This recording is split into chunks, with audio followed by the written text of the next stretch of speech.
All right, welcome to the Retro Game Club podcast. I'm Rob, and joining me as always is someone who is also recording a retro gaming podcast on the nicest day of the year, Hugh. Yeah, it's pretty nice out, but we'll get by. yeah, it's only an hour out of our day. What's going on? Not a lot, man. I was sort of debating whether I'm going to go to Midwest Gaming Classic this year. They said if you bought tickets, they're now like forever tickets. I think they're calling it. Except one of the tickets I bought was for my kid, who I bought a kid's ticket and now no longer qualify for a kid's ticket, but maybe they won't know the difference. Who knows? Yeah. When is that again? Is that November? It's November, yeah. And that's what's freaking me out now because, I have officially had the longest stretch of my life not getting a cold. Yeah. Like, nothing. And maybe it's bad for your immune system to never get a cold because, colds aren't deadly and, I don't know. I have no idea, but I'm super paranoid now. Do I really want to go to an event where people are touching everything? My whole family just got our first colds all at the same time this week. So, okay. Yeah, sorry for clearing my throat a lot. It's going to take sorry to you, Hugh. It's just going to take me 9 million years to edit this episode, so our listeners don't have to hear that. Yeah, so if you've been not exposed to any viruses for a year, is it 100 times worse when you get a cold? I got it worse than the rest of my family, and I was knocked out for a day. My whole family is still snot factories, so it's not fun. Okay, yeah, see? Now I'm debating what I'm going to do. Maybe I'll wear a hazmat suit to the event. Called cosplay or something. Yeah. There's not a lot of cosplay at that event, but, I could pull off something like Sub-Zero or something where you're half covered anyways. Yeah, you're pretty much wearing a gas mask at that point. Yeah, I could do that, or Fallout Guy or something. I don't know. I never played Fallout. Those guys have gas masks, right? I don't know. Okay. If you can think of good video game characters where you can cover yourself at a gaming convention and not catch super COVID or whatever's going around in November, let me know. All right, what have you been up to? Oh man, lots. So let's see. PlayStation 5s do exist. They are not a myth. My buddy scored one for me at, of all places, Kohl's department store. Mm-hmm. So it's an authentically retro experience to buy a game console exactly from Kohl's. Exactly, yeah. So it was from the Kohl's online store, and he hooked me up. And the same week, Zach hooked me up with all the new analog stuff that got re-released. And so I'm really broke right now. But I'm definitely starting to show my age in terms of technology. I plugged it in and I tried to put in my Shadow of the Colossus CD because I just had 2 bosses to beat in that. Mm-hmm. And it kept getting rejected. So I tried a PlayStation 5 CD and it kept getting rejected. Yeah, I had the PlayStation 5 upside down. Nice. Yeah, so I'm definitely starting to show my age and doing stupid tech stuff. The logo wasn't There's no logo. There's no logo. Okay. Yeah. So, any PlayStation 5 buyers, if you get the one with the Blu-ray player, Blu-ray's on the bottom, not on the top. So, but I finished Shadow of the Colossus, and I'm going to amend my previous review of it. The entire story takes place at the end of the game. Literally, it is the end of the game. So, I don't know. I would still say if you haven't played it by now, it's probably a pass, but it was okay. I'm glad I played it. But I started Immortals Phoenix Rising on the PlayStation 5, and I would call it kind of it's like a campy mix between Breath of the Wild and I'm going to say some of the puzzling elements of God of War, and I'm really enjoying it. The system definitely feels next generation, and I actually have quite a few games for it already, so kind kind of exciting. I'm excited to set up all the stuff that Zach hooked me up with. And then I'll finally take some pictures and show everyone my retro gaming setup once I get that all cleaned up. But then the last quick thing is I watched that Mortal Kombat movie on HBO. Did you get a chance to check that out? No, I don't have HBO. It is it's fun. I enjoyed it. It's definitely gory, and yeah, I'm just gonna leave it at that. It's a fun movie.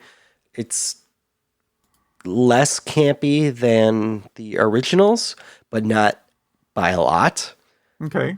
And yeah, I'm just gonna leave it at that. It's a good time. You know what I mean? It's not like you're expecting Citizen Kane when you watch Mortal Kombat. No, definitely not. And other than that, as usual, our Game Club games. So I guess we should hop into some news. And our first news item is something we're not going to talk about. Sega released an NFT, and we're going to leave it at that. All right, yeah. Everybody's going to do that. They can, because you can make money on it. Yeah, I guess. Yeah, we really didn't want to discuss that one just because it's boring and whatever, pointless. But apparently there's a new tech demo for Street Fighter 2 on the Amiga that is impressing some people, and it's going to remain a tech demo. They just wanted to prove that Street Fighter 2 could have been great on the Amiga. I guess the actual Street Fighter 2 is not good on the Amiga. Yeah, I mean, the Amiga hardware-wise is not really that different from the Sega Genesis, and the Sega Genesis had very good ports of Street Fighter and Super Street Fighter 2, so I think it's possible, for sure. Mm-hmm. And I watched this demo. I mean, it's missing, like, collision detection and, like, a lot of stuff that's hard to do. Yeah. But it looks good, but maybe adding, like, once you have to add cycles to, actually, like, play the games and stuff, maybe it's... maybe that's where the slowdown's happening. I don't know. I don't know the hardware of the Amiga well enough, really, to say what the problem is. Yeah, same. Apparently they're using something called the Scorpion engine, which I am not familiar with either. What else do we have? Oh, a pretty interesting news item here on Kotaku. NES Tetris players call it rolling, and they're setting new world records. Have you got a chance to check this out at all? Yeah, it was just a different way to use the controller. And I'm not sure I get why it's faster. But it must work for somebody. Yeah. It looks pretty goofy. Yeah, they're setting crazy records. So really the best way to describe this is you kind of hover your thumb over the D-pad, and you use your four fingers on your other hand to tap the bottom of the controller.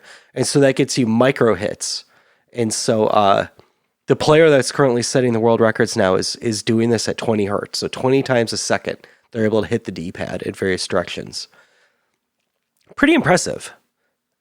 It took him a while to be able to do this in competition, but apparently he got 4 Tetrises on level 29 in competition and also cleared the screen. So okay. Pretty impressive. Yeah, I could do neither of those things, I believe. Yeah. Yeah.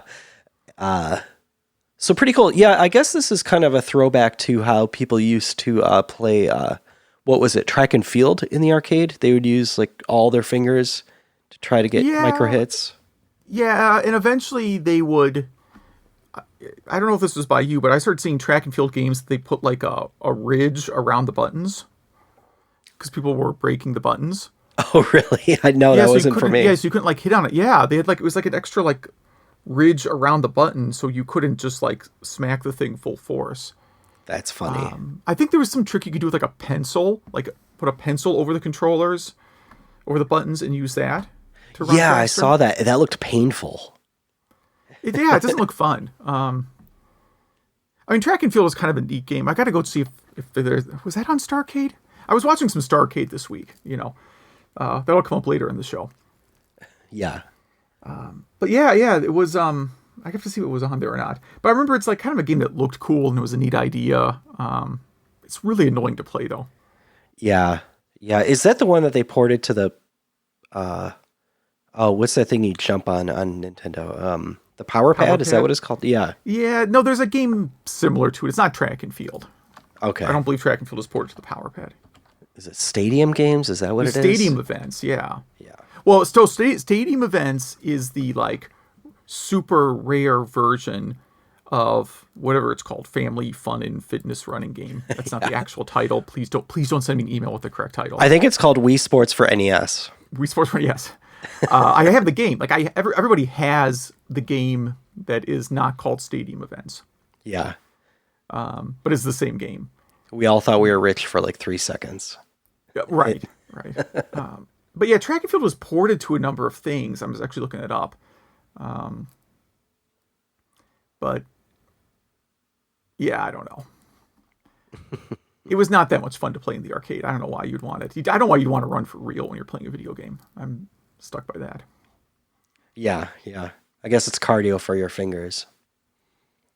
The opposite of cardio, eating pizza. Yeah. The Noid is back. The Noid is coming back? Yeah, the Noid. Great. I think there's probably a generation that grew up without the Noid. Yeah, I guess so. Yeah, this came up on like a developer chat at my office where someone had mentioned that like Trix cereal was changing back to some shape, whatever it was. Like, and then it turns out like every generation Trix changes shape. Like when we were kids, it was spheres, right? When you had Trix cereal, it was spheres, and then it was fruit shaped, and then it was spheres again for a while, and I think they're changing it back to fruit shape, something like that. Weird. So you can like map what generation someone belongs to based on what shape Trix cereal was for them. So that would be like, a Sierra Online hacking prevention. What shape is Trix cereal? Yeah. Yeah. But the Noid would be another one. I feel like there's a whole generation of kids that grew up without the Noid because he was just around in the late 80s, early 90s. Yeah. So that question is what should you do about the Noid? And the answer would be avoid. Oh, you avoid them, yes, because they ruin pizzas, and for some reason, that's the mascot of a pizza company. Yeah. Yeah, but apparently he is a mini boss in what is it? Crash Bandicoot. There's an infinite runner of Crash called On the Run. So I guess he's a mini boss in that. And he's coming back in Domino's as well in commercials.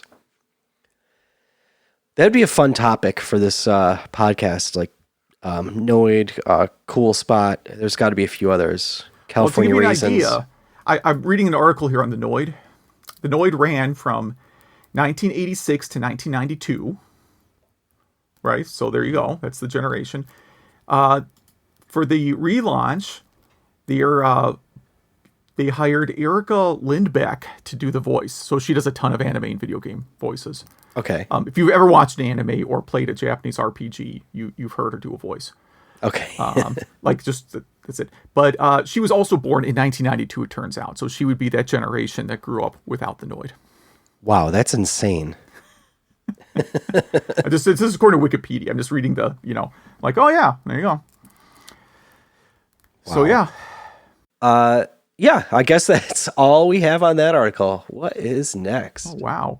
I missed this whole story about someone whose last name was Noid and had some sort of mental illness, held a Domino's hostage in 1989 because he thought the ad was about him. I think that checks out. Yeah, I'm surprised there isn't like a podcast series about this. Coming soon. Yeah. Geez. All right. Man who invented Majora's Mask reflects on 30 years at Nintendo. Yeah, a very long IGN article / I wouldn't call it an interview, but there's a lot of quotes from him in here. And he did character design for Star Fox. And what else did he do? Oh, F-Zero. And it's really a history of him. And then it gets into Majora's Mask and how all that came about. So I only skimmed this article, but I'm going to save it to read probably tonight. So pretty cool. Sorry about all the noise there. I was chugging a sparkling water because I have not been in the sun for like 6 months. The last 2 days have been a lot, yeah. Yeah, I think I'll get my first burn this weekend. Yeah, it's pathetic. I put on like a layer of sunscreen too, just to be out for like a couple hours. All right, EverDrive GBA X5 Mini solves the only real issue we had with the original. And what was the issue you had with the original? The issue people had was that there's definitely a first world issue. It was a little bit too big. It stuck out the back of your GBA. That's it. That's it? That's it. So they made it smaller, hence the mini title. And it fits perfectly in there now. No features in this mini have been removed or added. So there you go. And I do not... EverDrive GBA is one of the few I do not own. Yeah, because I don't really play I only play the GBA on the Super Nintendo, or on the GameCube. Oh, yeah, that makes sense. And, I mean, I guess I could get an EverDrive for that, but there's really not a lot of GBA games that I don't have that I want to play on the, like, I have all the Zelda games, I have some of the Final Fantasy remakes. I don't really play a lot of other Game Boy Advance games. Yeah. And Game Boy Advance is one of the systems I'm really learning about while having this podcast. I had a Game Boy Advance, but I didn't have that many games for it. It was during a time where I was going out a lot, not playing a lot of games, and also I had a PlayStation. I was really, thinking like 3D was the future, and this thing is, the past. So yeah. Anyway. See, that came out right when I had like around the time I had my first kid. So I had fewer hours for gaming for sure, but a lot more of it was like on the couch, with not on the TV. That makes sense? Oh, totally. So, yeah. I played a lot of Game Boy Advance in that time, but again, it was mostly like catching up on all the Zelda games that I missed. Yep, that's something I'll be doing probably this year. I really need to catch up on those Zelda games. I had a few listeners of the podcast contact me and say, like, because I mentioned not playing what was it? Minish Cap? Was that the one I mentioned last episode? Yeah. I had more than a few podcast listeners contact me and just say, you really need to play that game, dude. I will. Yeah. Yeah, actually, I think I like it better than the Oracle games. The Oracle games are, like, really difficult. Because they don't... Let's say they don't really help you out much. Like... There's not a ton, like, it seems like the rate that, like, enemies drop hearts and stuff is pretty bad. And then there's a lot of times you just don't know where you're supposed to go next. I mean, they're good games. They're just very difficult, I found. They don't help you out a lot. Yeah. Polygon has everything you ever wanted to know about his Street Fighter history. And it really is. Again, I did not have time to go through this whole thing, but well, this is a more of a portal page. This is all stuff they've written over the past year or so. Mm-hmm. This isn't like just one thing they launched like today. Yeah, it's pretty cool. Yeah, it has it's really everything from the original Street Fighter through ending with Capcom versus SNK Millennium Fight 2000. So yeah, quite a few games. So I don't know if this is a ROM hack or a demo or what, but the next one, I think it's also on Kotaku, is someone combined the two Super Mario Bros. 2 games into one game. So it's the level design of the Japanese Super Mario Bros. 2 with the play mechanics of the American Super Mario Bros. 2. Yeah, this I love this thing. I want to download this ROM. Yeah, so yeah, you could pick up Goombas and throw them, and I wonder if it has the super jump in there. I didn't see that. It didn't look like it. So like it does. I don't think it has all the characters. I think it just has Mario playable right now. Yeah. But still, great effort. I mean, really great effort. Yeah, very cool. I need to find this ROM. Some sad news because of the pandemic losses. Sega is selling its Western arcade division to its management company of it. Okay. Yeah, I mean, it's gonna be hard for arcades to come back, I guess. Maybe people will flock to arcades when this is over, but I don't know. I wasn't real big. I started the show talking about like do I really want to go back to a world where like everybody's touching everything? Or do I prefer this world where we all just stay 6 feet apart from each other? Well, hopefully places still have sanitizer everywhere. Hopefully from all this, we just are a bit cleaner. And I really think that's going to stick around.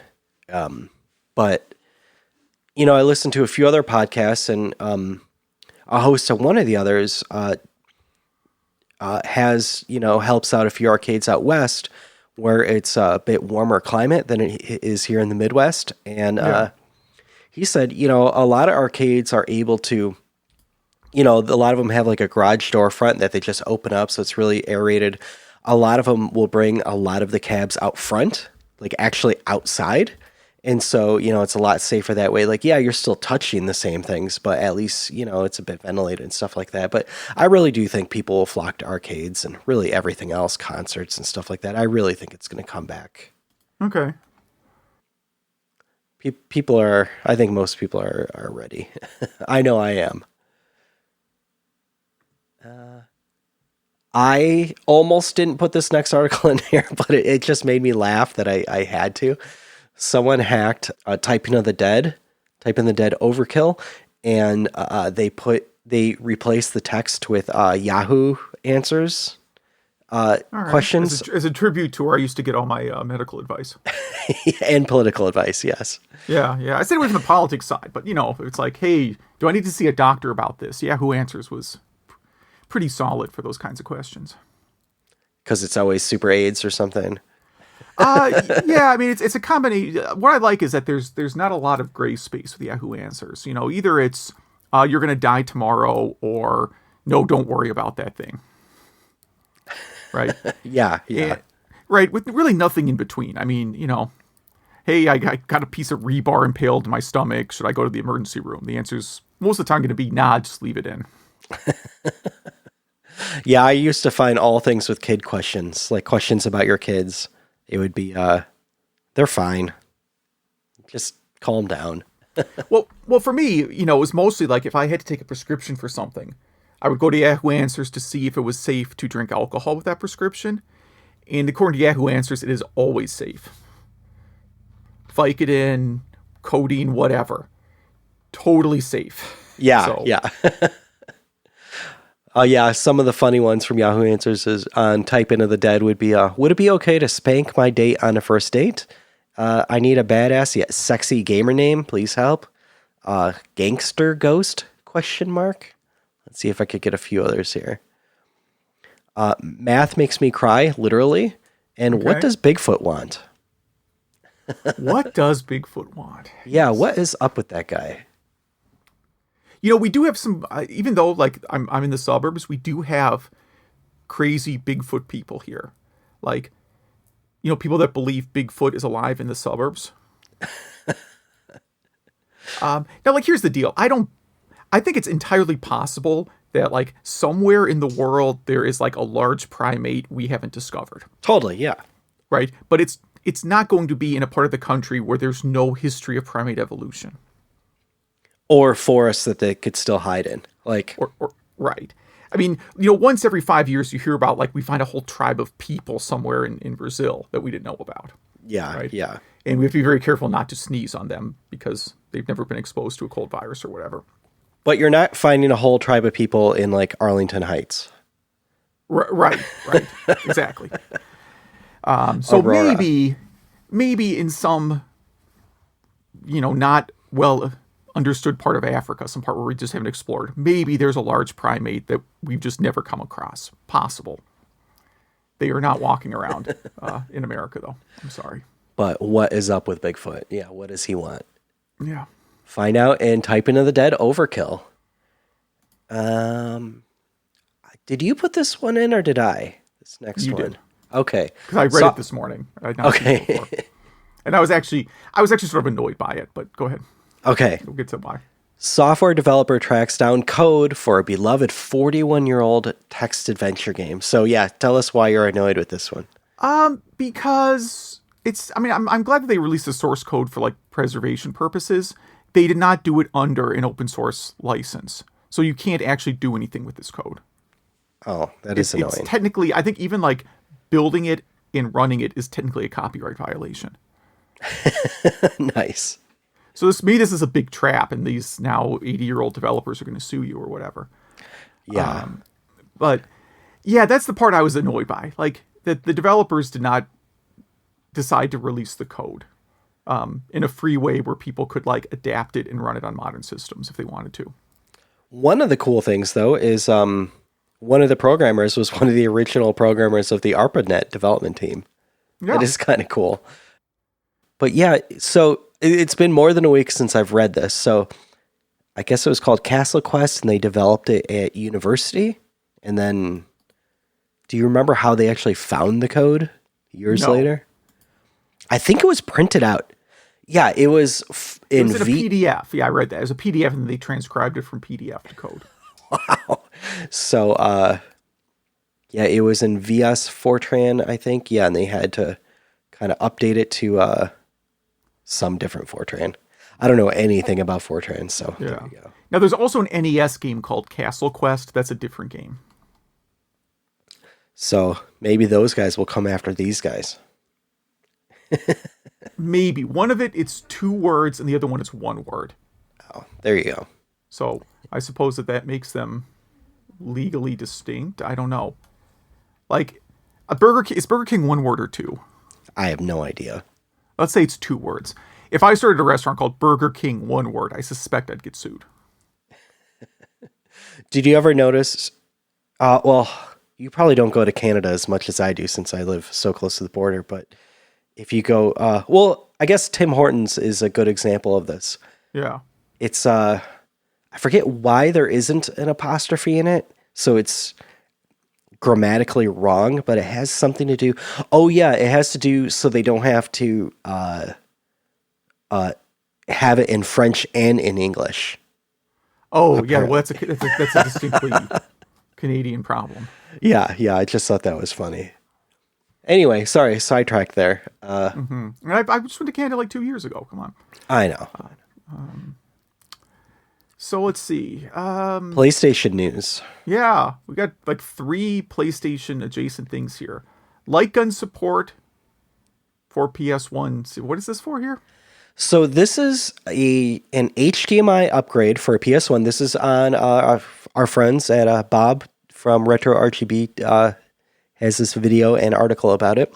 It's called the PS1 Digital, I think, right? Yes. And so this is an add-on board that gives your PS1 HDMI out, and the new firmware adds Sinden light gun support. So I don't know what the Sinden light gun is, but apparently it adds white bars around the screen, and the light gun can tell where you're pointing at the screen based on those bars, and your light gun will work now. Okay. Somehow it uses Wi-Fi as well. I don't know how, but apparently it works pretty well, and it works on all your flat screen TVs and stuff. And I really think it was just a few weeks ago that we were saying, like, I don't know if light gun stuff is coming back at all. You know, like, how are they going to do that? And already they kind of proved me wrong, I guess. So this is an Indiegogo. The Sinden light gun is an Indiegogo project. Is not shipped yet, and it is a light gun that works with LCD televisions. That's cool. So I don't know what the advantage is between modding a PlayStation 1 to have HDMI out versus just playing PlayStation 1 games on a PlayStation 2 with component cables. I think won't the timing of the LCD still be off? So the light gun won't see the white square? Well, I suppose for the light gun purposes. I'm talking about just in general the idea of adding HDMI to PlayStation 1. Because you can play PlayStation 1 on PlayStation 2, and PlayStation 2 has component out, which I get is not HDMI, but is like the best the PlayStation 2 can do. Yeah. I don't know. In the later versions of PlayStation 2, can you still play PlayStation 1? I thought they took that chip out. Or am I thinking about PS3 to PS2? I can't even remember at this point. No, I have the slim PlayStation 2, and that plays PlayStation 1 games just fine. Okay. I don't know. if our listeners have any opinions about that, email at retrogameclub.net. What other devices are released this week? What else? Hey, are you tired of walking all the way up to the TV to reset your PlayStation 1? I had to email you and Zach to see if I read this one right. I'll let you describe this. This is a mod that adds a reset. This is also in Retro RGB. So it adds an in-game reset button to the original PlayStation controller. So you press L2, R2 selecting cross at the same time, and that triggers a reset. Pressing all those buttons seriously seems harder than getting up and hitting reset. But what if the PlayStation's like 6 feet away from you? I know. And you don't have like a long stick or something. Yeah, an umbrella or something to whack it with. Yeah. Yeah, I'm joking. I mean, I suppose if you were like infirm, like literally infirm, this would be a nice thing to have. You'd have to get someone to set up the PlayStation for you in the first place, but then they leave the room and then you can reset it. Like I can kind of get that. Outside of that very narrow example, just get up and reset the PlayStation. Yeah. Well, I'm reading this and it says like with the SD card updates or the PSIO thing. Yeah. So it's meant for people who have have modded the PlayStation and have a bunch of games on it, right? But still, yeah, this still seems like this is a solution looking for a problem. Yeah. And I think this last article was yours. No, Zach added this one. It's from a site I've talked about before, though. This is the Copeti.org, which does some really great breakdowns of console hardware. And this time they do a breakdown of the PlayStation Portable, which is, of course, a very advanced handheld for its time. They really praise the technology in the PSP. Yeah. PSP is really one of my absolute favorite systems. Mm-hmm. So I don't know what... I know why it didn't do better, but it's such a great piece of hardware. And it's great. The other thing about it is it's like one of the most dated systems you'll ever come across because, it has movies, right? Mm-hmm. You have special formatted UMD movies. And the movies that are on UMD are like such a very specific period of time. Oh, yeah. Yeah. But, in reading the specs to this, it's been a while since I've gone through PSP specs. It's pretty much a souped-up Nintendo 64. Yeah, I would actually say yeah, that's fair. It's very close to the PlayStation 2. Games that were on both PSP and PlayStation 2, the differences aren't huge. Mm-hmm. Yeah. To this day, I love my PSP, and I love PSP games. There's actually a good emulation scene for PSP now. People are discovering all the games they never got to play before. Yeah, I'm kind of hoping someone makes like a new model of PSP or something. That would be great. That would be a good idea. Actually. Yeah, it's never going to happen, but... or just like a PS... I realize you can also play PSP on your TV. Have you ever done that? Connected the PSP to the TV? No, I have not. Because it doesn't upscale the resolution, so you basically have like a little small PSP screen in the middle of your TV. Oh, wow. Oh, so it's like when the TurboGrafx tries to play some video, it's just a little square? Yeah, exactly, yeah. Yeah. Wow. And because of the way the cable connects to the top of the unit, it's like really awkward and kind of uncomfortable to hold when you have the cable connected. Great. I bought like a cable on clearance. I don't know, it was at Toys R Us or something, and they were clearing out some PSP accessories, and I got the component out cable for the PSP. Uh-huh. I'm like, that's gonna be awesome. I can play PSP on my monitor now or whatever. And no, it's horrible. It's really the worst way to play PSP. See, that might be a cool Kickstarter project, like a dock for the PSP. Oh no, because then you still have to hold it. Yeah, there's no play, right. There's no expansion port. It has a USB port. It has an old school, like original. Now, what was before micro USB? Whatever shape that was. Mini USB. Mini USB is what they called it. Yeah. So it has. Maybe you could mod it to plug a USB controller in. Maybe. Mm-hmm. I just don't know. I don't know if that interface can do anything other than like power the system and copy data. Because if you have like Windows 7, and I don't think anything newer or older than that works, you can copy everything on your PSP drive. You can copy to and from your PSP through that USB interface. I assume you've not done that. You haven't like backed up PSP games or something? No. I've done stuff like that for my Vita, but not PSP.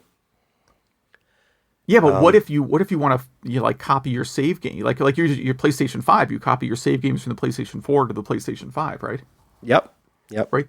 Well, what if you want to do that with the PSP? Don't you want to go through the experience of running two different sync softwares to copy the PSP save games to the hard drive and then to the Vita? Yeah, both of which probably require a different version of .NET, so you have to install both those. And Yeah. or Yeah.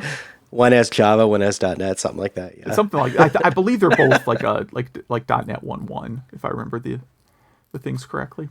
I think I did mod my Vita. Don't you have to? Or sorry, mod my PSP. Didn't you have to do something to the battery or something? Yeah, I never tried modding one. Like if I ran into like a PSP Go, the one that doesn't have a UMD slot, Yeah. then I would definitely be up for modding. Yeah. Yeah, that'd be good, like Super Nintendo emulator machine or something.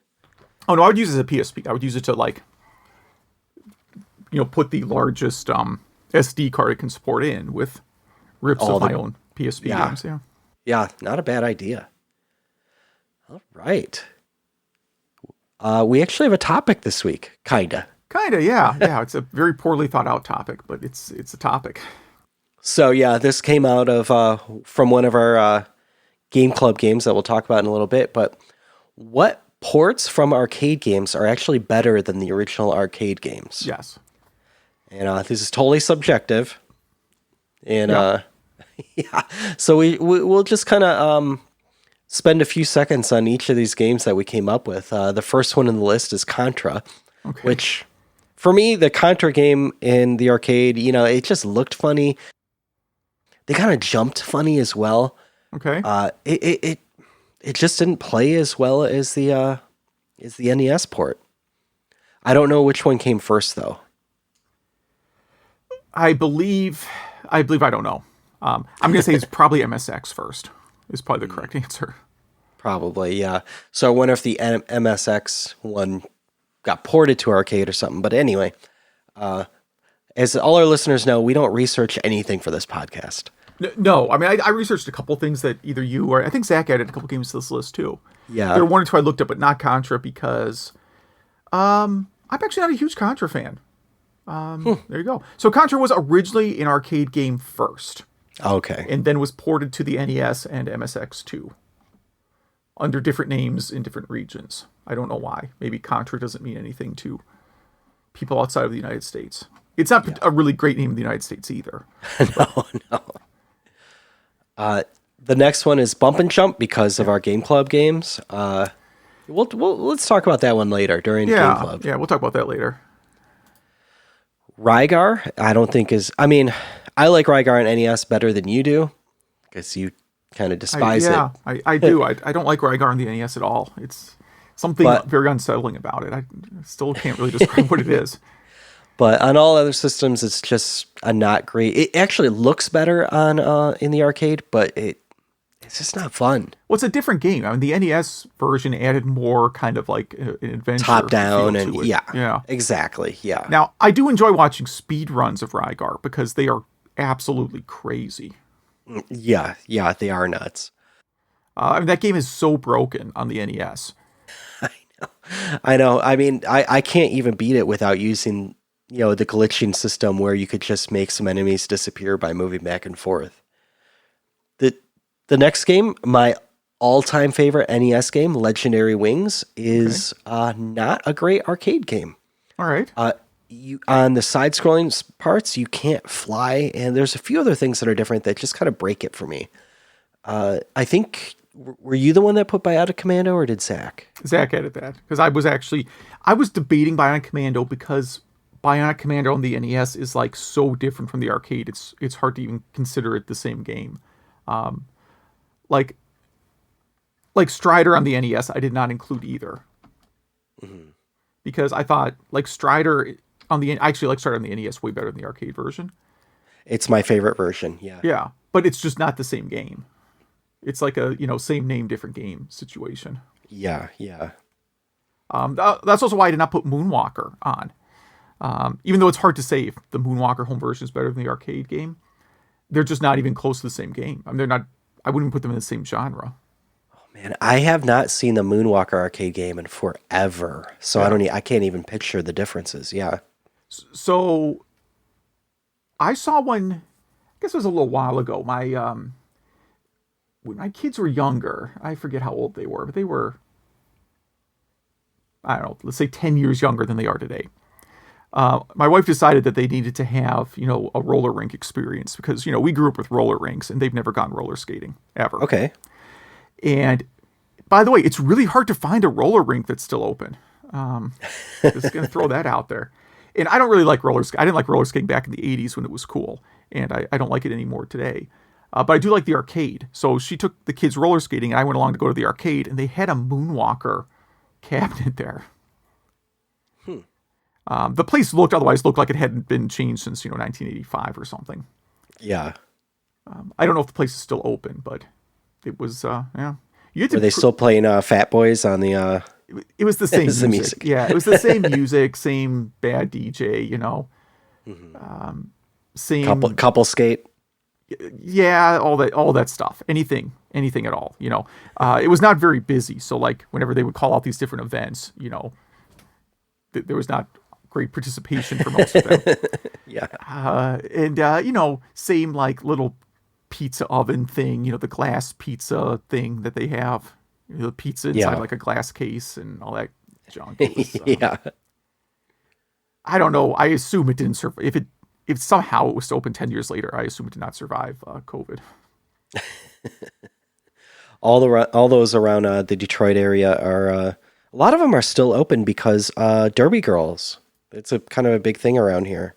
Yeah. That's not the real one. Not like roller games on TV. No. Yeah. On similar to my wife has a cousin that is a Derby girl. What's her Derby name? I don't recall. She lives in St. Louis, I want to say. And I think it was a midlife crisis thing. Like she had just gotten divorced and then got into rollerball.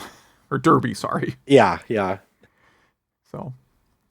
Anyway. What else we got here? A few more. So we have Bionic Commando and Ninja Gaiden. Are two editions. Ninja Gaiden's another one where it's really different. Like it's hard for me to say if that one's better or not. So Zack City added those, and I agree with Bionic Commando, but it's also very, very different. Mm-hmm. And Ninja Gaiden, it depends on the port. Some Ninja Gaiden ports try to copy the arcade. The NES one really did not try to copy the arcade one. No, not at all. For the better, I think. Yeah. I put late 16-bit Frogger and Space Invaders ports. So, Frogger was like technically the last US Super Nintendo and Genesis game. Officially licensed. I'm not counting like non-licensed stuff. Yeah. That's a really good port. And then there's Space Invaders on a bunch of different systems that came out around the same time. Yeah, I think we could lump Galaga in here too, like the whole Galaga 90 and stuff on TurboGrafx. Yeah. I added Punch-Out because the NES Punch-Out versus the original arcade Punch-Out. I don't think it's even close. No. I used to have that cabinet, and it's fun, but Mike Tyson's Punch-Out is just better. Yeah, in my opinion. Yeah, I think Super Punch-Out is even better than the arcade version. I just don't. The arcade game looked really cool. It looks great. Not that much fun to play. It's one of those games you have to play a lot to get the feel of it because it feels laggy as you play it. Mm-hmm. Which, I mean, it was, this board is running two CRT monitors with big sprites. Of course it's going to be a bit laggy. This is the early 80s, But, yeah, I know what you mean. And I put in Super Mario Versus because it's just not a good game, I guess, to me. It feels more like Super Mario 2. Okay. The palette's like kind of Japan Super Mario 2? You do mean? Yes, Okay. yes. The palette is just a little bit off. It's a little bit more difficult. It's just kind of less fun. I don't know. And then to add to that, I also put Tetris in here, and you had some comments about this one. Yeah, someone's going to complain if you call Tetris an arcade game, because it wasn't an arcade game originally, right? It was. But I think my point is just like, I think there might be at least two different arcade games I've seen, and I haven't liked any of them as much as anything, really either of the versions you could play on NES. Yeah, it's at the very, very small genre of thing that was not an arcade game ported to arcade game. Like, we always think of ports like being arcade to home console or computer, and Tetris is one of the few that went the other direction. And what I think the Versus stuff went in that direction as well, right? I could be wrong. Yeah, I don't know the sometimes timeline of the Versus. Yeah, maybe sometimes. Yeah, I didn't look at the time. I never really got into the Versus stuff. No. But if you have an EverDrive, Tetris was first on like, some, Rush computer, electronica, something, right? A thing that looks like a modem. If you ever see a picture of it. And then got ported. Like, first time I saw Tetris was on PC. It was just some home computer version of it. I have no idea if it was licensed or not. Probably not. But yeah, then it took off, and later on Atari, or Tengen, which is Atari, I guess, made that weird like Versus arcade one. That some people claim that like it's the best version, and it's not good. I don't know if they're just wrong or blowhards or what, but like, it's not a good version. And I put Clax in here for the same reason I put Tetris in here, which is if I'm going out to an arcade to have some fun, Clax and Tetris just don't seem like party time games for me. You know what I mean? Yeah, Clax maybe a little bit more because it's a little faster. It gets much more frantic than Tetris. I don't know. It just felt like, I don't know. I mean, I guess it's the point of it. It's more like playing a puzzle than a game to me, and I don't know. Was it you that put Paperboy in here? Yeah, this is sort of my number one. I like Paperboy on the NES a lot better than the arcade version. I think it plays a lot better. I think the difficulty is more balanced. I think it's actually a fun game. Mm-hmm. Whereas Paperboy in the arcade is like kind of humorous for a minute or two, but is not enjoyable. No, and it has better graphics slightly, but still not as good. And yeah, you got to add in the Master System port as well. Yeah, I like the NES one a lot better than the Master System Okay, one, really. Okay. Yeah, I mean, the NES one, they didn't try to replicate the arcade perfectly. The Master System still tries to look and play like the arcade version, and I don't think it is nearly as good. Yeah. I put Soul Calibur in here. I love Soul Calibur. Obviously, on Dreamcast, it actually, the arcade actually used weaker hardware. I don't know if it was before the Naomi hardware came out or what, but yeah, the original arcade version of Soul Calibur is not as good as the Dreamcast. So I put Crazy Taxi in there as well, only because it was nice to play it at home. I guess that alone was an upgrade, and it was just so close to it. I have a debatable section in here. I put all Neo Geo games because if you have a Neo Geo AES, it's the exact same game and you're at home. Of course, now you're broke. I thought that might start some conversation with our listeners. So yeah. All Neo Geo games. Yeah, so we have, at the end of our like debatable section is Strider. And then I commented that there are a couple 7800 games that I actually enjoy playing more than the arcade ones. Food Fight and Commando for sure. I like on 7800 better than the arcade versions. And even Galaga is kind of close. Now, they don't play exactly the same, but something about like the pacing and the controls and everything, and a lot of times the difficulty balance really is just better. I mean, Food Fight in the 7800 is not trying to like steal quarters from you constantly. Yeah. I mean, they're just more fun, right? Yeah. It's what it comes down to. Well, cool. That was our topic of the week. And if any of our listeners have any suggestions of what home ports are better than the arcade, I guess, versions, original or not, please email us at email@retrogameclub.net. Yeah. So I was gonna say, probably technically someone will answer like a Dance Dance Revolution game because I bet the home versions have more songs than the arcade version. I've never played any of the games, but I could imagine that to sell the game to a home customer, like in the arcade, maybe you have. I think the versions now have like 1,000 songs, but when it was new, maybe it had like 5 or 6 songs. And then when you license it for home use, it could have more. I'm thinking of like what's that other one? Let's Dance. Is that a series? Yeah. Or Just Dance? But Just Dance, I don't think those are in the arcade though. No, they aren't. But they have a ton of songs. Is what I'm saying. Each of those games has like 30 songs. Because again, you're selling it for home, so you have to have, something people want to play more than once or twice. And I know there are like diehard DDR players, but I think the cabinets have fewer songs than the home versions. But I'm obviously not expert on this series because I already established I don't like moving. That's how I am too. Yeah. But I will walk 6 feet to reset a PlayStation, but I'm not going to play a dance game. I do think the original DDR port had like a power pad type fold out thing. It does, yeah. So I can't imagine that being a good experience. Yeah, I don't know, man. They sold a ton of them. I could see that just not working great. How bad can it be? I mean, if you think about how many they sold, right? True. Yeah, true. Game Club. Yeah.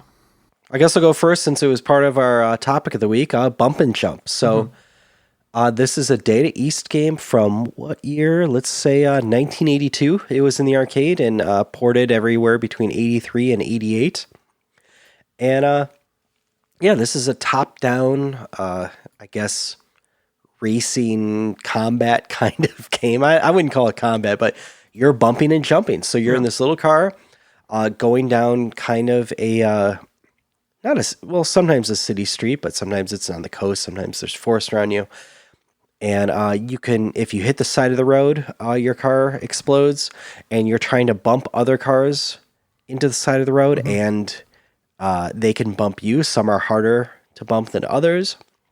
And then out of nowhere, there's either a wall or a gap, like some water or something, and you have to jump over those. And it's really fun to do. You get a warning right before it happens.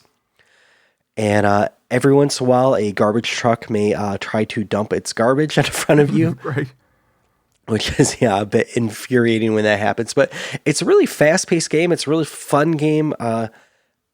I actually like this game better than Spy Hunter, which I think it would be compared most to. Okay, yeah. I agree with that. Yeah. And this time I played the NES port because it was the only one I could get working correctly. I take that back. I did get Coleco working too. I want to say, I forget if I watched a video or I played Coleco. Well, anyway, NES was better than the Coleco port, and I do know from memory that the Intellivision port is the best, but I was not able to get that working this time, and I just don't have it in Intellivision right now. That's about it. I love this game. I don't think it ever gets old. It's one thing you could just hop into and hop out of. If you just want to play a game for a few minutes, this is the perfect one. And what are your thoughts on this one? Yeah, I mean, I like the Intellivision version best too, really because it's easier to bump cars off the road in that version. There's a lot more of the combat emphasis, and it just feels like a more fun, exciting game. In the arcade and the NES version, I feel like you're trying to avoid the other cars. And in the Intellivision version, you are actively trying to smash them. Okay. That's the big difference, I think. And because I had some free time, I watched Starcade, Season 2, Episode 10, also known as Episode 84. Wait, that can't be right. It can't be Episode 84, Season 2, Episode 10, because you do like 26 episodes a season, right? Yeah, it sounds about right, yeah. Yeah, so that 84 part can't possibly be right. Maybe it is, who knows. But it's Season 2, Episode 10, where Bump and Jump was one of the games. And have you ever watched this? Not this episode. Okay. When you were a kid, what are the chances your parents would have taken you on Starcade? If it was in town, they would have done it. But like to compete? Yeah, okay. Why not? All right, they took me to Nintendo World Championship. Okay, all right. I'm hovering around a good solid 0%. But each parent had like a different strategy for playing bump and jump. And I'm really not sure which one's better because you're trying to rack up points. You only have like 50 seconds or whatever to play the game. So they each had different strategies, but I don't really know which one's better for a short game. It would be kind of an interesting... that'd be a really long and interesting article, like the maximum strategy for each game in Starcade. For the amount of time that you have to play it. Yeah, yeah. Because you're not going for like the high score. You're going for like, how do I maximize points in a short period of time? Yeah, yeah. Yeah, which was the same, thing you had to do with Nintendo World Championship. Right. So yeah, that's bump and jump. Yeah, so we both give it a recommend to play for sure. Yeah, yeah. And what did you play this week? Pac-Man Arrangement. So I have this on the Namco Museum. This is a really good one to play with your kids. It's a good 2-player game. And it's a perspective that's like, was it what's the 3D, the isometric Pac-Man? Oh man, is it not Pac-Land, it's Pac-Mania. Pac-Mania, right? yeah. So it's the same perspective, only you see the whole maze all at once. And it's way faster and a lot easier because there's tons of power-ups. Like, in addition to regular energizers, there's other things that will turn the ghost blue you can get. Very fast-paced, very easy, and just a lot of fun. I really enjoy this version of Pac-Man a lot. And there's a new ghost. Kinky? Yeah, the giant ghost, right? The really giant one. He's larger. Doesn't he have glasses or something? Yeah. Okay. Yeah. So yeah, they add, new stuff, new power-ups. And again, it's there's like one board that's based on the original Pac-Man maze, but otherwise it's entirely new levels, and they're all pretty good levels. Mm-hmm. Yeah, yeah. Great graphics in this game too. Yeah. So I like this one a lot. The only real problem is it's hard to play, right? You have to basically have it on an Namco Museum. I don't know if there's a MAME version. I assume there is, but I didn't really look for it.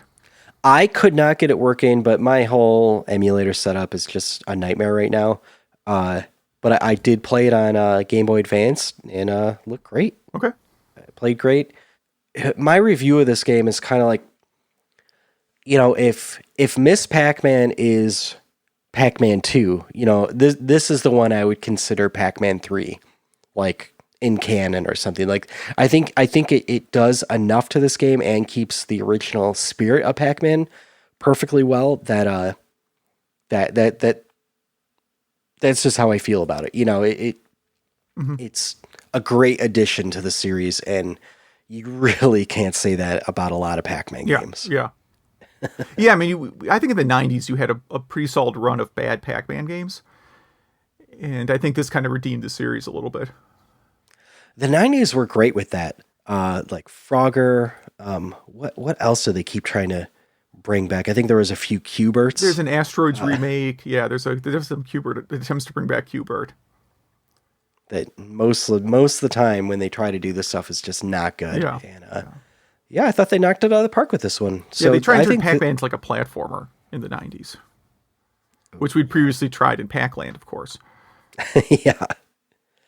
Yeah. Now, a bit off topic, I will always recommend the Pac-Man Ghostly Adventures games on DS and 3DS, I think. I played them on 3DS. Fantastic games. Okay. Yeah, I think we picked 2 great games this week. Yeah, I think so. What are you going to play next? Based on Starcade that I just watched, I'm going to pick Time Pilot. It was the final game in that episode of Starcade, and something I've not played in a very long time. Yeah, same here. Cool. I'm going to play Gauntlet Legends or Dark Legacy. Pick one. They're the same game. Just pick one. Are they the same game? Okay. I'm actually not familiar with these. Dark Legacy is the sequel to Legends, but they're so close in gameplay that it doesn't matter. Okay. You'll get the same experience. So you could do them on MAME, or you could do it, I think, on Nintendo 64 and Dreamcast. So if our listeners play any of those games, have any comments about our topic or news items, or has anything retro to share with us, please email at retrogameclub.net. Hit us up on Facebook. That is facebook.retrogameclub.net. Or on Twitter at RGC Podcast. And Zach runs all that social stuff for us. Yes. And we got quite a bit of emails. I could take this first one here from Stanley. He spent the $35 on that Clockwork Aquario game that was a game that was canceled and then finally got finished and released that we reported about a few weeks ago. Yeah, he's happy with that. And he's asking us if we checked out the Retro Game Collector app yet. I have not, but I did when you sent this email, Stanley. I downloaded it finally. So I got one step closer to checking it out. I meant to do it last time. It just slipped my mind. And then he also asked us if we are familiar with the Sega CD-Eater. Yes, which we talked about a couple episodes ago. Yeah, and so that is that the Saturn? What is it again? It's a Saturn thing where you can load, games on SD card, instead of the drive. Oh, that's right. Yeah, so you don't have to Mod it technically. Yeah, you don't have to mod your Saturn to use this one. Right. Yeah, this thing got really good reviews too. And I think the only negative was at that time it wasn't playing VCD video discs. It wasn't playing VCD. Yeah, that's it. Yeah. So for me, that's no problem because we don't live in Hong Kong and don't rent video CDs. He has some comments about Super Metroid. He had a friend back in the 90s that was able to speedrun it in 8 minutes. That's insane. No, and it's not possible. I mean, like the world record is like 27 minutes in game time. Oh. Which is I think it's 40 minutes real world time. And I think even like tool assisted, it's well over that. Oh, jeez. So I suspect he's thinking of regular Metroid, which even that is beyond the current world record, but it's closer. The current world record for like regular Metroid is we wrote down here 9 minutes 20 seconds. Okay. Well, maybe it was a fault. The 8 minutes, maybe it was a typo or false memory. But he said it did kind of make him not like the game because he had to watch his friend over and over try to make perfection out of it. But he still loves his Castlevania and wondered if we'd ever do a deep dive of Rondo of Blood for TurboGrafx. And, I first have to get past like the third stage in that game. Yeah. I think eventually we'll probably do like a Castlevania deep dive episode, like all, the series in general. But yeah, that game, I love that game and I still haven't beaten it yet. So yeah, let's get there first. But it probably is my favorite Castlevania game. And he just wanted to remind everyone too that Pinfest is coming up July 30th and 31st in Allentown, Pennsylvania. So that is what, like little outside of Philadelphia? Is that right? Northwest Philadelphia? I don't know. But I have been seeing a lot of people posting about a lot of people are excited about Pinfest this year. There's actually a giant pinball show around my house at Oakland University every year. I wonder if that's going to happen again too. Looks like they also have a flea market there, which that sounds good. Yeah. So yeah, definitely go check that one out. And I'm just verifying that I actually remember where Allentown is. Because it's been a little while. Yeah, I was right. It's basically straight north, a little bit west of Philadelphia. I'm trying to think what other towns. If you're not from there, you probably would not know. I mean, you could say it's directly north of Philadelphia or like directly east of the capital. You can make like a triangle out of the three. I mean, so I assume you would, if you're going to go, you'd either drive or you'd fly into Philadelphia and,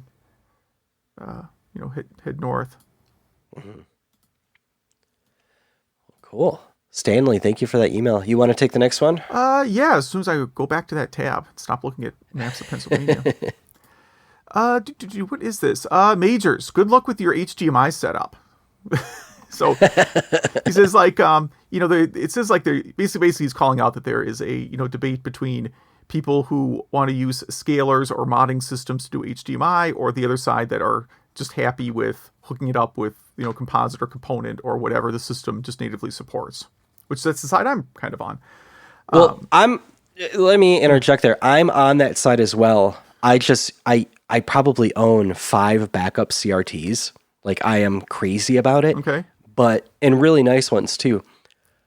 but they're all in storage because the house I live in now just does not have the setup for that. So I'm kind of at the whim of the design of my house at this point. Yeah, and he compares it to audio files that, basically are trying to get like the last 5% of improvement when 95% of the audio is just fine. Yeah. It kind of does have that same sort of... The HDMI gaming people do kind of strike me as the audiophile people. Yeah. I whatever. I don't understand the audiophile thing either.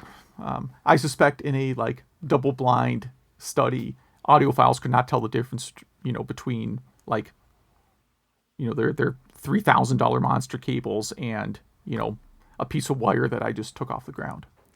Well, they also found that most can't tell the difference between like a compressed M4A, which is, just a little bit better than MP3, and like a 96 kilohertz uncompressed, mastered audio file. So there you go. Yeah, I believe that as well. I made a comment about the PC Engine outlasting the Super Famicom, which of course is not entirely true. You know what? Here's the thing. I was thinking of like the last Super Nintendo game versus the last PC Engine game, and forgot that they kept making Super Nintendo games in Japan like years after they stopped making them in the U.S. They both the systems went on like way longer than you believe. There was like, I think it was Dead of the Brain for PC Engine came out in like 1997 or something. and Super Nintendo had games, well into the late 90s. I think the last licensed game might even have been in the zeros technically. That's crazy. Again, like he's into some dates, but I have to actually look because I usually go by like licensed game dates rather than, Wikipedia and other places might include things that, some random dude did, which is fine. I mean, I'm a random dude who's worked on games. Like, that's all great. I always kind of go off like official licensed things, though. Mm-hmm. In the Super Famicom, I could believe that well into the 2000s, you still had games in Japan being produced. Because if the Nintendo 64 was not a huge success there, then probably Nintendo was not able to kill off the Super Nintendo until after the GameCube came out. Yeah, it makes sense. Yeah. He also was mentioning attending the Midwest Gaming Classic in Too Many Games this year. And he's hoping to have some cabinets and consoles set up at Too Many Games. Nice. Do you know where that one is again? That was the exact location? No. Okay, hold on. The state. The state. It's in Pennsylvania also. Okay. But I don't remember which part of the state is the problem. I thought it was like, I think it's not too far from Pinfest. I think it's like King of Prussia, something like that. Okay. Which is pretty close to that area. I guess I could just look at it here. Yeah, so it's also near Philadelphia. I mean,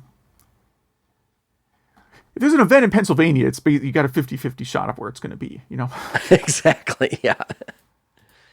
And then we talked about his setup, a unknown Japanese computer, and that's what it was. He is a Panasonic FS A1FX MSX2. Never heard of it. Well, yeah, but it looks like they all kind of need a comparison of the different models, and you can see they all look kind of similar-ish. They look cool. Yeah. They look really futuristic. Wonder Boy 3, he mentions that when he had it on the Master System, somehow the game glitched out and gave him infinite life. Either that or he stumbled across... I actually Googled this to see if there was like a cheat code that did what he's describing, which he said every time you're out of hearts, it would just refill him 100%. Which sounds like you got like an infinite potion or something. Mm-hmm. But I could not find a cheat code that did that. So maybe there's a yet to be discovered cheat code that you accidentally entered. Said he had a clear time of 16:37 for Super Metroid. Is that right? Is that also below the world record? Hold on, I gotta Google this again. Do we know for a fact what the Super Metroid world record is? Hopefully I don't get Twin Galaxies from this. All right. Super Metroid world record is in-game time, 10 minutes, 44 seconds. Real-world time, around 41 minutes. So it's the same thing Zach said in our notes. Okay. So there you go. So 16 is pretty impressive. That's bordering on world record speed. Then mispronouncing games, because we do that all the time, right? Yeah. He said that he has a mental block around Legend of Kage. He always calls it Legend of Cage. I do the same thing too. I will call it Cage. And of course, mispronouncing the name for Ys for a very long time, even though the voice acting says it correctly. And Bump and Jump also agrees that the Intellivision version is the best, and that it's pretty rare to get a good Intellivision arcade port, because there's not a lot of Intellivision arcade ports relative to like the 2600 and other systems of the time. All right. Yeah. Thank you, Majors, for that email. Adam writes in. He got the Dragon's Trap installed on his iPhone, which I didn't know was a thing, and he was playing it with a Steam controller. So, there's one more person that sometimes uses a Steam controller other than me. It's cool you could use that with your iPhone, but he likes the ability to switch back to retro graphics and then remastered graphics. And he first learned about it by watching Metal Jesus Rocks. He interviewed the developer back in 2017. It reminds him a little bit of Little Samson on NES, where you could play as different characters. He's at the point where you're playing as the mouse, and he agrees with us that it's pretty challenging at that point. He likes how you can upgrade your equipment, and it makes, trying to get those coins and stuff feel a bit more worth it. And he's looking forward to giving it a finish. And I do agree that I do think you should finish the game. It's not that long, and I think it's pretty rewarding to get that one to completion. And he enjoys our coverage of stuff like the Analog Devices, and he just happened to pick up an Analog NT Mini, the Analog NT Mini Noir also. And he's already jailbreaking it. Jailbreaked. I don't know how you would say that one, but it is, he has done that. And he went through the same motions I did, where now he wonders why he just didn't buy a Mister, because you just kind of get them all at once. And I agree with you. Thanks for those nice words, Adam. I'll take this next one too. We often tell our listeners, please email us if you have any of your own retro projects that you want us to mention or spotlight. And we actually had one this week. Someone writes in saying he's in a metal band called 1900. And we'll put them in the show notes, but it's a lot of songs with retro computing and gaming and comic references and stuff like that. So would it be fair to call it like progressive rock, because it's like the album a concept album? That's what I'm thinking of. Not prog rock. It's like a concept album where like the songs are telling a continuous story. I don't know. I haven't listened enough to it to make that distinction, but if anyone is a metal fan out there, definitely check this out. So 1900. There's dashes between all this stuff. 1-900-the-band.com. Don't call that number, though. I have no idea what you'll actually get. Yes. You want to take the next one? Yeah. So Eric from the Pacific Northwest talks about the best year in gaming. He will probably remember to include a link to his article. He says 1998 because of Half-Life, StarCraft, Ocarina of Time, Metal Gear Solid. And that 2013 was also a great year. You had stuff like Last of Us, BioShock Infinite, Metro Last Light, which I've not played, Wolf Among Us, and the Tomb Raider reboot. And then he wrote about a 2018 estate sale find that he had. And did you look at his link? No, not yet. Oh, okay. Yeah, it's, he has like a couple tables laid out in his garage of just all the things laid out flat. There's a lot of boxed games for any system you can name. Nice. Like very, very impressive haul.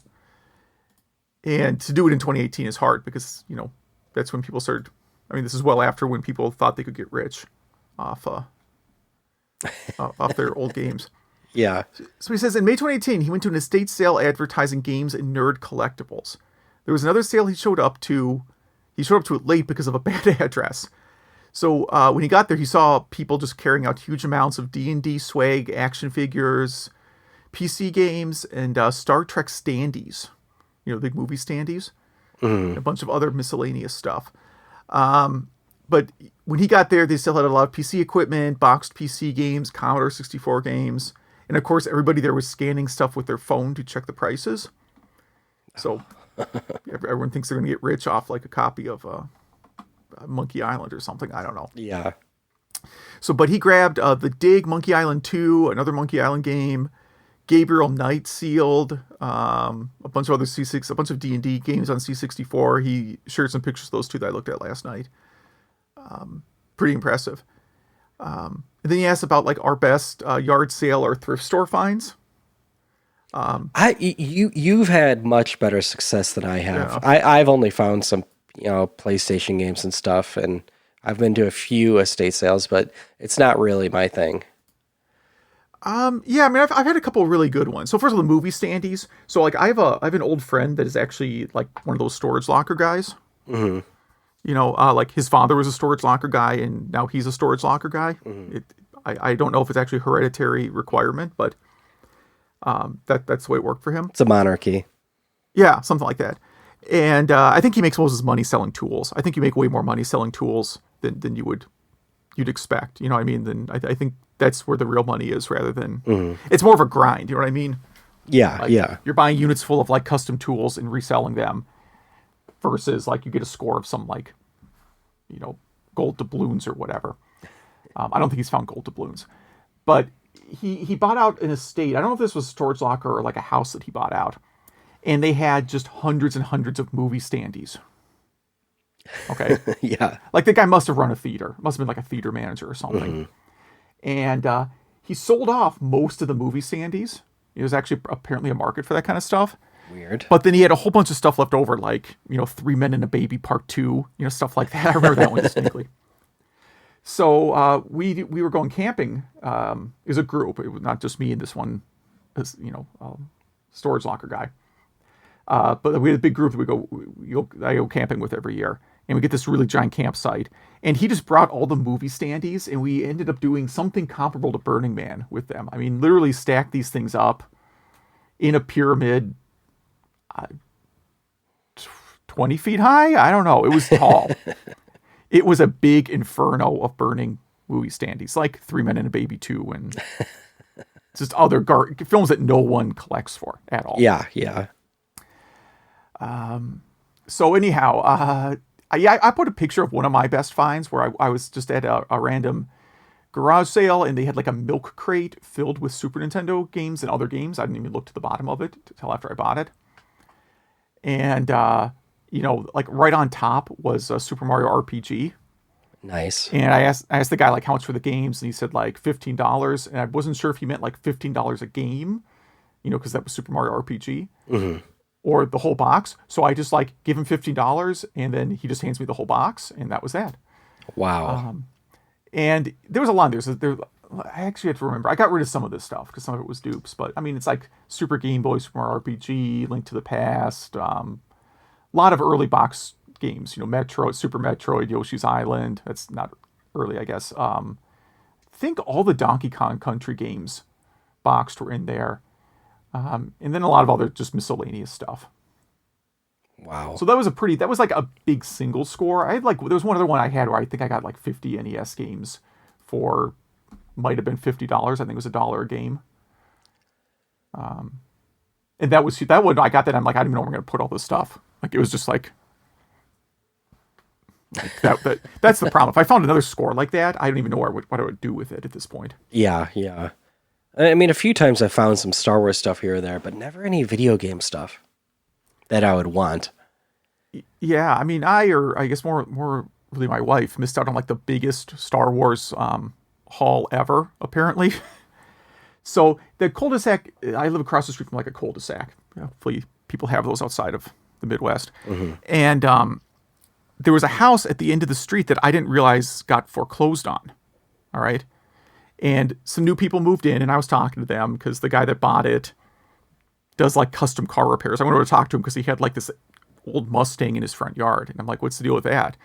And his job was, rich people would buy like, a 1970 GTO and then pay him to like restore it. Right. That's also a pretty good line of work. Anyhow, So I was talking about buying the house. He goes, "Oh yeah, this place was like foreclosed." He's like, "The guy that bought it before though, he was like some kind of really big nerd. I guess he had like the whole house filled with Star Wars merchandise, Oh, like man. whole house filled. And then like his wife left him, and he got really depressed, and he OD'd. I didn't say this was a happy story. And he's like, "Yeah, when we moved in, man, we just had like these dumpsters out front with like, hundreds of Star Wars figures and." Oh, this hurts my soul. Yeah, I mean, he's a mechanic. Like, I realize you can be a mechanic and be into Star Wars, But he wasn't. but he was not. I mean, he was just pure like I like to work on cars guy. Yeah. And he's like, "Oh yeah, we just dumped like all that stuff. Just put in dumpsters. Some company came and dumped it all. Like, Oh, no. That makes me so sad. it was like 3 dumpsters full of Star Wars merchandise." Oh, my God. Yeah. Oh, that hurts. Like I could just walked across the street and taken it, a Yeah. good portion of it back. Yeah. So there you go. Yeah, and the bank like didn't like do an estate sale. It was just like foreclose or buy the house as is. He said, That's crazy. which means you inherit whatever's in the house. Yeah. Yeah. Time you do it. Yeah. Including if there's a squatter or something. Yeah. There's no squatters except for Luke Skywalker. Yeah. But yeah, I was really I was like, oh man, I can't believe. But one man's trash, right? Like to him, there's no value in a bunch of old Star Wars stuff. So Wow. what did Wow. he care? Yeah. I mean, if I came across like a broken down 1970 GTO, I wouldn't know what to do with that either. Yeah, I'd probably. Yeah, you're right. You're right. Be like, let's just, I don't know, get it compacted for scrap. I don't know. Like, I'm a nerd. The only old car I know about is a DeLorean.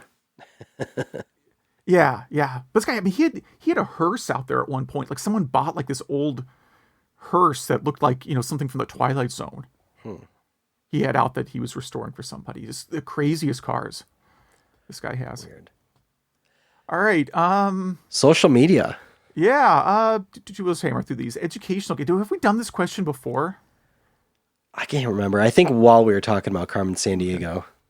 Let's see. Someone says they feel really old because we're describing games that came out during their adult life as retro, specifically referring to Pac-Man Arrangement. Yeah, I think we consider anything 20 years or older. Right, but 20 years ago is GameCube launch. Exactly. Yeah, I was well into college 20 years ago. Yeah, we should definitely do a GameCube retrospective episode sometime around the 20th. Did we already miss it? Did that come out in 2000? What was the GameCube launch date?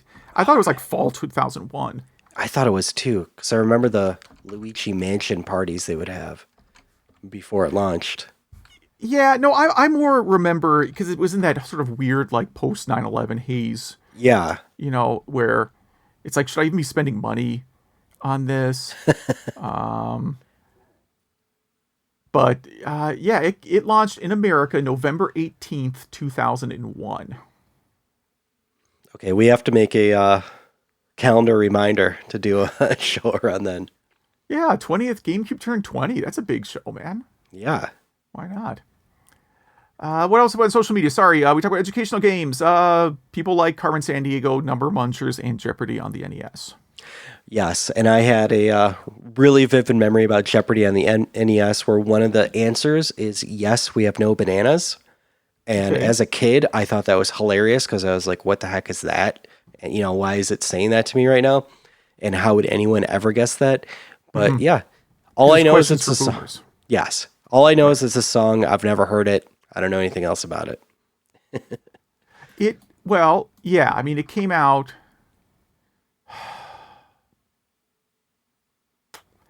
I don't remember when that song came out because it was before my time.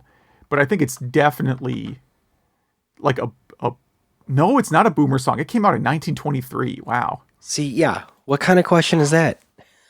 I just figured it was like a parody song from like 1958 or something. Novelty song written by Frank Silver and Irving Cohn is a major hit. Number 1 song for 5 weeks in 1923. Well, there you go. And it's been re-recorded many, many, many times. Apparently I'm an idiot.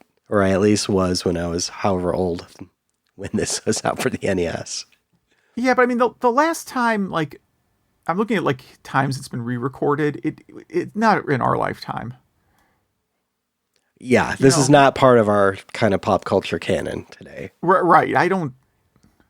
Nor was it in the 80s. Definitely not. No. I mean, but it looks like there had been various, throughout the years, various versions of it. So there you go. Yeah, no, I don't know this song. It's probably going to, like, I suspect if you looked at it, you'd probably have to cancel it today. Probably. Let's see. Someone else writes in about the Ultra CD RAM cart and said he would purchase it if he already didn't buy or pre-order a Polymega. And by the way, if you get a Polymega, please email us and tell us what you think of it. I'm very curious about that thing. Yeah, it still feels a little bit scammy to me, but I don't know. Maybe it's a good system. It's one of the things, like, I can't take any reviews of it seriously. Like, a lot of people give it glowing reviews, but I think they're all being paid off, either by getting a free console or by, like, some kickback. Like, I haven't seen a review that's like we're going to give you this thing, and even if you trash it, you can keep it. Right? Yeah. Like, I'm just sort of, I don't know. Yeah, I haven't seen it reviewed by anyone I know and respect. And I think that's where you're sitting also. Yeah, I mean, I don't know. I don't really respect anyone. But the point is, like, I just want someone that has not, like, I would like a unpaid, non-sponsored version of a review for this. We in our email, our behind the scenes email thread, have been talking about a different system that I'm not going to mention, where it seems like they're giving YouTube people some cash in exchange for good reviews of this thing that doesn't exist yet. Yeah.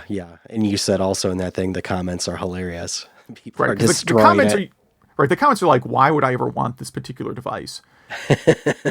And the reviewers like, this is the greatest thing I've ever seen in my entire life. And you're like, yeah. Seems like a little bit of a disconnect. You could probably order a Polymega from Walmart. It's out of stock. Maybe at Kohl's. Yeah, maybe Kohl's, yeah. I forgot that Kohl's was still selling game consoles. I mean, I look at Black Friday sale ads every year, except for last year, really. And, Kohl's will occasionally have, one of these, multi-system kind of systems, Evercade kind of things, or like a flashback, but like the Retron or something. Yeah, Retron, stuff like that. I really don't remember, like, seeing PlayStation, like, consoles there. Yeah, that's why I was surprised that, my buddy was able to hook this up. Now, did they actually, like, make the list price like $1,200 and then say it was 40% off, like Kohl's does with every single thing they sell?